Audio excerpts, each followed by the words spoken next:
Today we're going to walk you through how to use a Material Explorer on the Sussex Tool website. So first you're going to go to sussextool.com. This would be your home page. And go over to Material Explorer. I guess today we'll work with some Nitronic, just because I had a customer that had a request for this recently, to Nitronic 50. You can see the machinability is a little difficult, not horrible.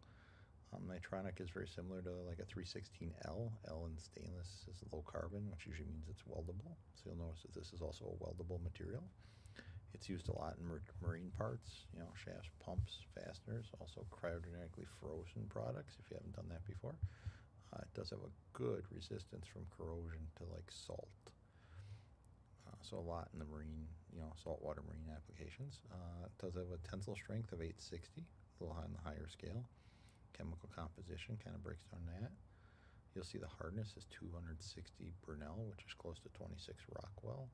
You do want to kind of pay attention to our other materials because we do have heat-treated materials, hardened materials. Things like H13 may come in a pre-hard, a hard. So that may vary on your speed and feeds. So here's your cutting conditions or types, right? So we could be doing turning, parting, grooving, drilling, or milling. So we're going to play with milling today. Again, playing with these, we're going to go to roughing. So we're going to do milling. We're going to do a 2.5-inch diameter cutter. We're going to do 7 flutes. We're going to do the typical recommended 66% step over. Whenever you can, that is the actual recommended step over you want to always try to maintain. Never want to be much less than 20%. And never want to do 100%. Always make sure when you're cutting, you're offset to one side. Do not cut down the middle of the cutter. It will affect your tool life. And then make sure you're climb milling in most materials. Unless you're up against the shoulder, then you can do some conventional milling. So you'll see parameters, 550 RPM, 22 inches a minute basically. This is adjustable. If you want to slide back and forth, you'll see the surface foot change in the gray, which is kind of hard to see here, and your parameters change. So today we're going to go out of all these products. In milling, we have 250 choices. That's just too many for me. So we're going to do some Tunguli. Gives us 21 grade choices. Out of the 21 grade choices, you'll notice the colors here is the PMK scale. So everything in here should have most likely an M, just because it's similar to stainless. So AH120 is Tunguli's most popular grade, general purpose. It does fall in like a good general purpose because it does cut steel, cast iron, high temp alloys or super alloys, and stainless. So we're going to click that.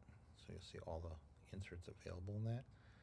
The website has a little bit of a laggy refresh time, but not bad. It's loading quite a bit considering it's an infinite load. So this would be all the inserts from Tunguli that would be available in the AH120 grade. So we're going to go back to the top and start with this milling insert. Here we can kind of have a unique aspect to Sussex Tools website. We can hit all the comparable tools. On the comparable tools, this is a shell mill. We can also go to the comparable mounts this. That was a 1-inch arbor, so you'll notice all the tools are depicted to a 1-inch arbor on here. I can filter this out to actually be CAT, Capto, HSK, whatever taper I want with some other filters, maybe some lengths, overall gauge lengths, things like that. So we'll go back a couple times here. Go back to the insert.